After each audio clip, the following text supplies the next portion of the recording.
quick recap again regarding all the various debt relief funds that we been dealing with currently. We've been assisting a lot of our clients at Dryk Holdings with all the TAS, UIF, and all the various debt relief funds. And yeah, just excited to, it's almost, I think it's part 5 of this whole series of updates that I've had with between myself and also with Dale Klugen, my office manager that's with me on Facebook Live today.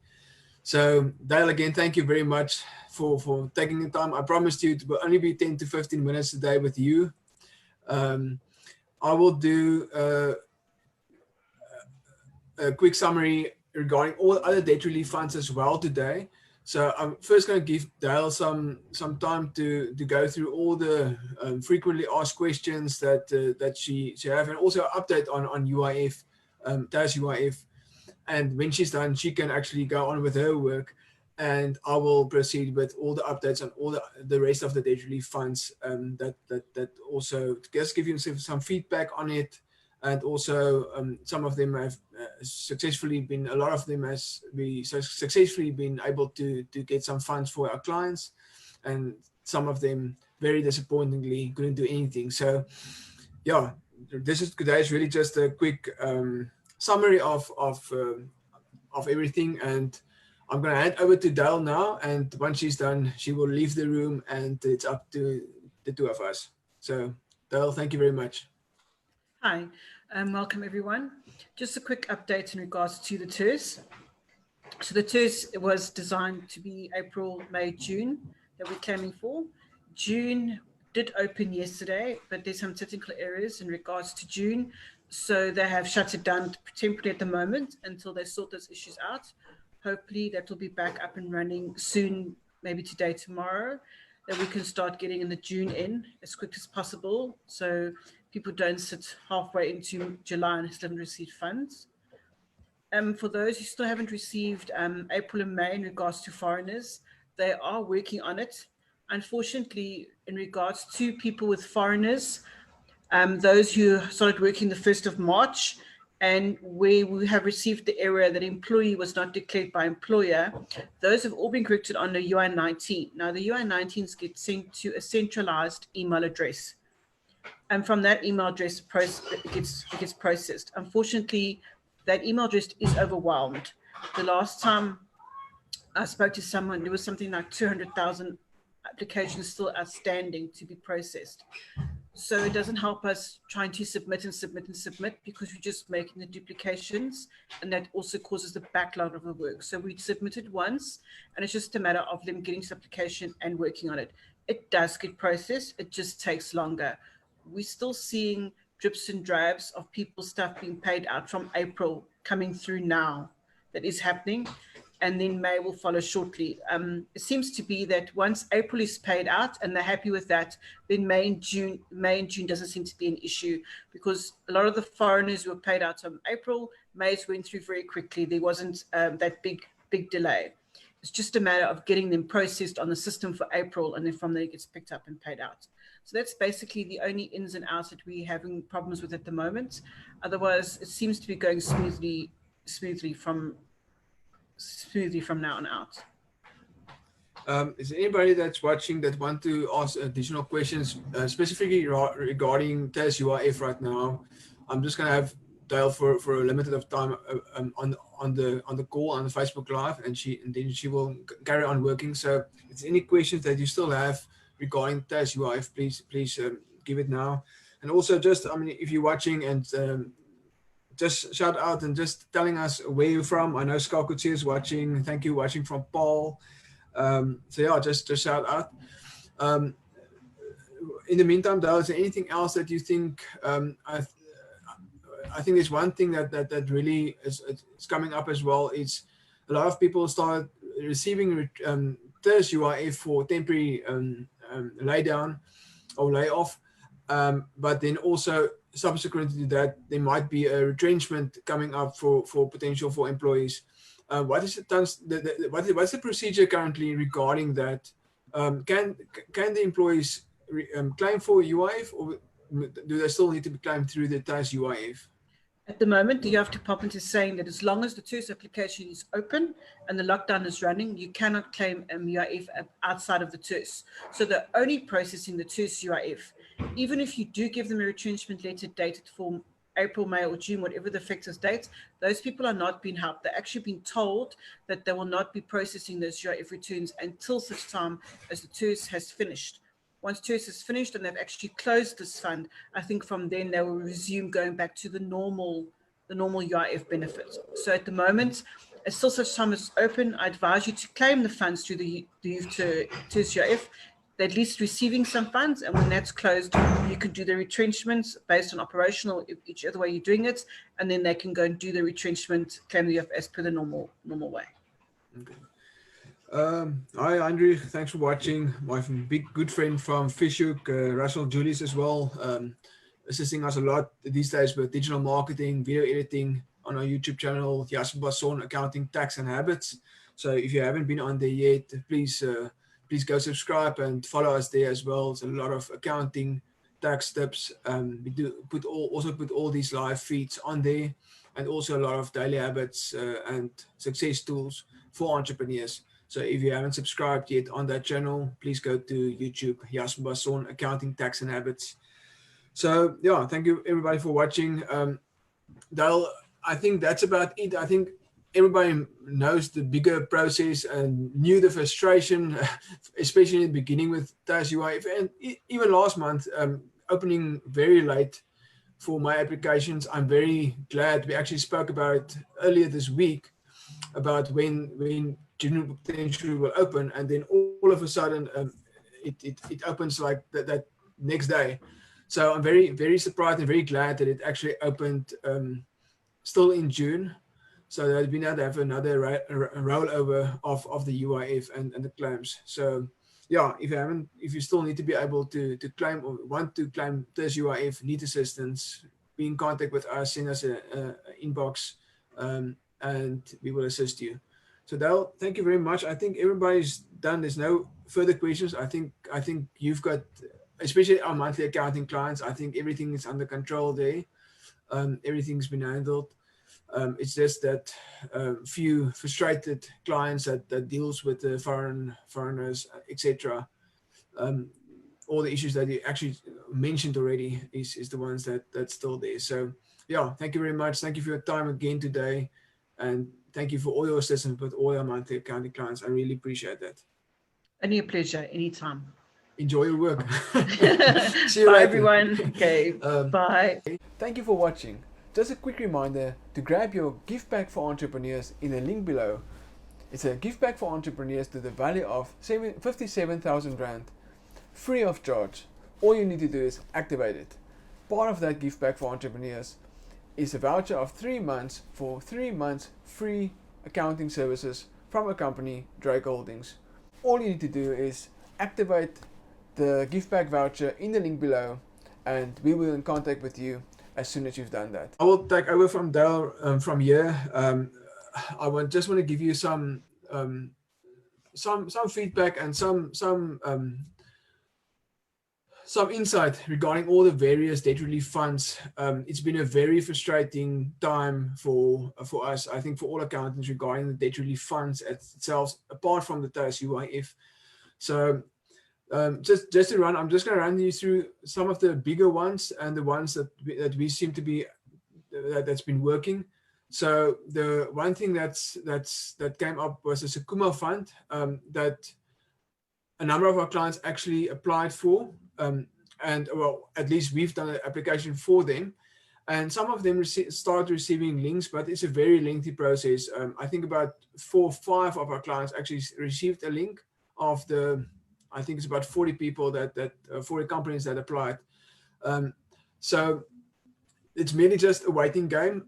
I believe that most clients, most of our clients will eventually get helped by the Sakuma fund. It's merely just a question of time and having some patience in waiting. I think that's the biggest thing is you don't know. It's almost like a lucky packet. You never know when the link will come.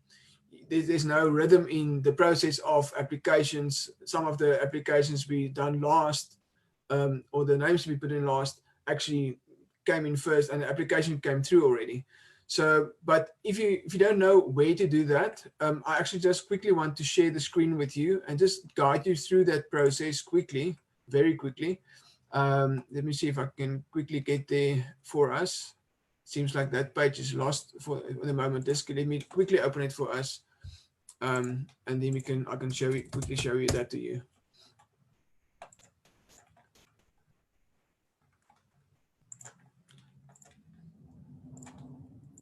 Right, so this is the application for the Sakuma fund. It's finance.businesspartners.co.za, and from there you can actually just state I'm a company, trust, or close corporation, or I'm a formal sole proprietor. So let's just currently it's all the same. The application is currently closed, but you can still, if you look here, apply now, you can still put your basic details in the company. So your name, email, your cell phone number, and your type of business, sole proprietor or anything else. So I think very important, if you haven't done that yet, all our clients that came back to us asking us to assist them, we already assist them and we already done this for them. So we're just waiting for the link. So from this, you eventually get a link for the application. So from here, it's really just a waiting game. We can't, I mean, there's nothing in control. I've tried it before. I've even spoken to the CEO. So it's really just a waiting game. It's on a list and really it's a lucky packet. So I think the next one, the tourism fund. The tourism fund subsequently has been closed already. I think it's about, I think it's almost a month ago. But we managed to get approval of two of our clients, and the one is very close to approval, and that's that 50,000 Rand grant. But you can't do anything anymore. The application being closed. So just a kind of a review of, we had quite a fair amount of success with our group of clients in that industry. The guys that actually had a tax clearance. And yeah, the rest obviously couldn't apply. So I think from there, I'm just going to share you the screen again regarding FNB actually made quite a nice little summary of all the various funds. I just want to go through some of the funds with you. So we have obviously like the government funds. That was the initial funds. The one I've mentioned was the Tourism Relief Fund. The rest of the funds, I didn't have any luck. I know one of my friends, like I mentioned, Dryk, you listening and watching as well.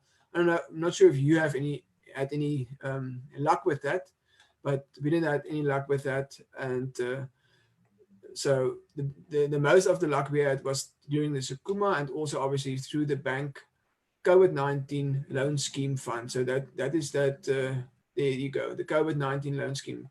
So how that work is, let me just close quickly for us. So how that work is, you get approved through your bank. That 200 billion that the government actually provided for small business owners, and it goes through the banks. So the various banks have different ways of for you to apply.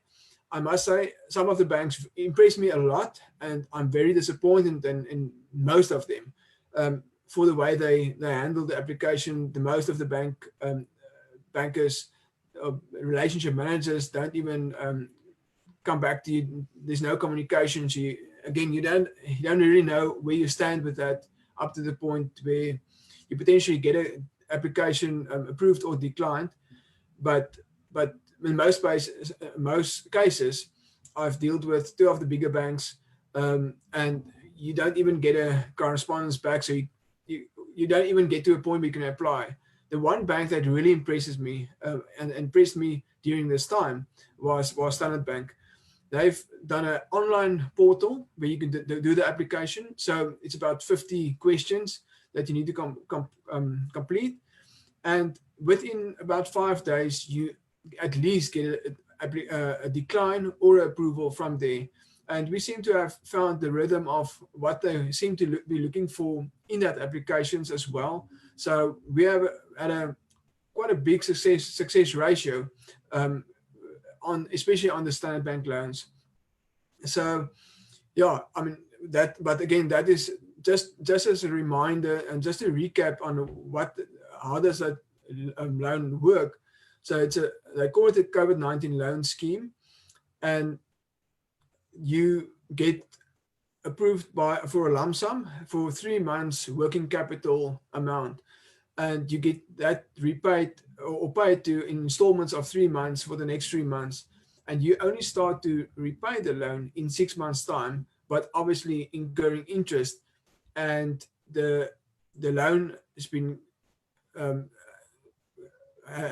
the loan have interest at prime interest rate, and the director also need to sign surety. So it's not a question of a free loan, unsecured loan, grant or anything. It's really just as a loan.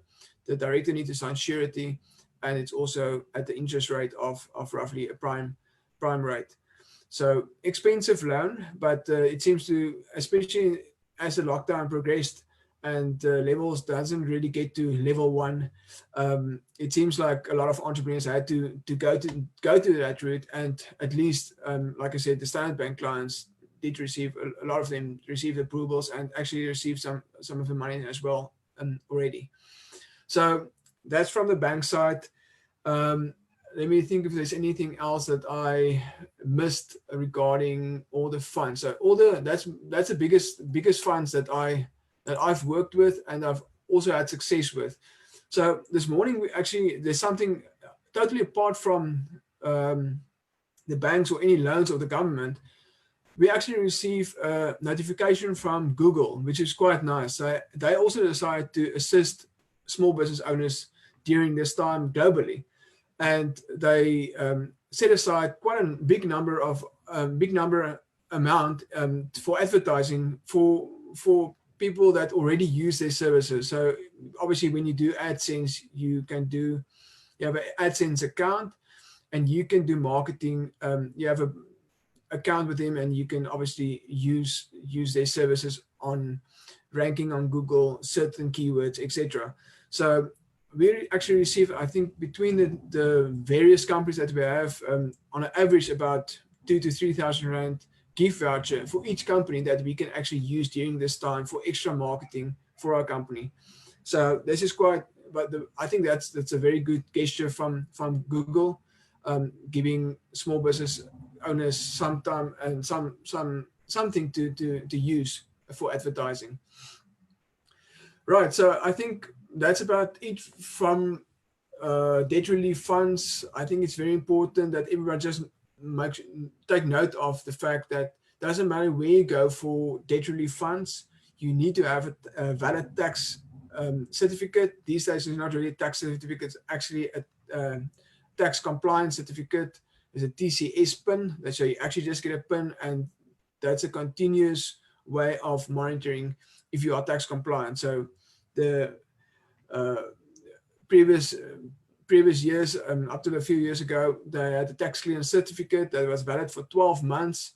And these days you have a tax clearance TCS PIN, and that PIN get used and is a real-time verification of your tax compliance. So you don't get the 12 months period anymore. You always need to be compliant. And in order to get any of these finance debt relief funds that I've mentioned, or any of the out there, you need to have a TCS PIN and be compliant. Right, so just stepping over to SARS, there's some I've already in previous videos mentioned a variety of the relief funds. I'm not going to run through everything again. You get the provisional tax, you get the ETI benefit or extension. But I just wanted to mention the income tax returns. Initially, I understood that they would open the 1st of June, so actually a month earlier than they normally open on the 1st of July. So obviously everybody was quite excited to get some refunds, especially in this testing times.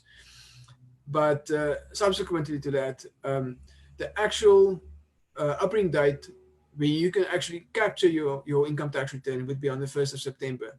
So they will do some automatic kind of assessments during this time, but you won't be able to edit that. So for the most of our clients, in any case, that's directors of companies and need to comply with balance sheets, etc. You won't be able to submit your income tax return before you can edit that, and you will only be able to edit that on the 1st of September. And the most claims that we deal with as well has got travel allowances, etc. as well. So 1st of September, it's very bad. I know a lot of people was very excited and look forward to their tax refund on 1st of June, or at least on the 1st of July that it used to be. So it's a bit disappointing and frustrating for us and for our clients to only be able to submit on the 1st of September, and obviously from there, if it's potentially or 21 working days from there as well. So it's a bit of frustration for us, but I mean, so be it, and we need to deal with that and work around that. Thank you everybody for watching. I see there's a number of people. If you just shout out, just say hi, where you're from. It's always great to have some conversation going and know where you're watching from. So I just want to give you two things that we've done during this past year and also during COVID-19. So one of the things that we started the SME Distress Fund, which we've done during the course of the real lockdown, the first three weeks and the first 3 to 6 weeks, actually, where we invited, if you are an SME or somebody that's actually working for somebody and still earn an income, where most people don't receive a lot of income anymore, don't receive their full income, to open your heart and actually start supporting this SME Distress Fund, where you give us some funds that we can distribute to other small business owners that are really in distress. I always state, and when I mention this to somebody, I always state that even though you might receive a lot less than you used to, the possibility is very high and likely that you receive a lot more than the most people currently in South Africa. So if your heart is open and you feel generous, because generosity is the master of abundance. You can't have abundance if you're not generous. So if your heart is open today, specifically for this course, please be in contact with me. I will get you the banking details, and to date we assisted 4 entrepreneurs in chunks of 5,000 rand each, and I merely state this for awareness purposes and not for anything else. It's really sad to me to see how many SMEs are in distress. I know a lot of employees are in distress as well, but merely because of the SMEs that's in distress. So let's start assisting each other. Let's start supporting each other and be there for each other. I think the time has never been this great to show your generosity and to start living in abundance. And those two, like I said, go hand in hand. You can't receive the one without the other.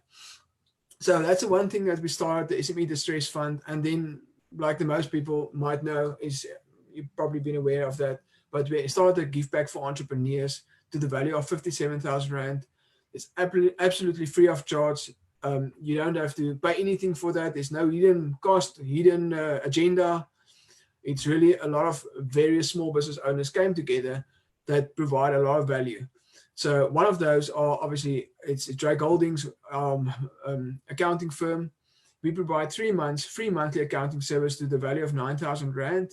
And additional to that, we also do something we never mentioned, but it's something we also do when we get in a new monthly accounting client. We assess your financial health of your business and obviously of yourself, tax-wise, etc. So we take your company and we go through CIPC and we go through everything through SARS and see what is the status currently of your company, and then we advise you from there. I know there's companies out there charging up to 5.5, even more for that service. That's part of our 3 months free monthly accounting service. We give you 3 months free monthly accounting services. You have access to the whole office, and we do the financial health for you as well. So that's 9 plus 5,500. That's 14,500 Rand value for the next 3 months that you receive from us free of charge. It's coming from a generosity point of view. We, like I said, we always try to deliver so much more, and this is just our way of, in this time especially, during COVID-19, to give so much more back to the community. Thank you for watching. Just a quick reminder to grab your gift bag for entrepreneurs in the link below. It's a gift bag for entrepreneurs to the value of 57,000 Rand, free of charge. All you need to do is activate it. Part of that gift bag for entrepreneurs is a voucher of 3 months for 3 months free accounting services from a company, Dryk Holdings. All you need to do is activate the gift bag voucher in the link below, and we will be in contact with you as soon as you've done that.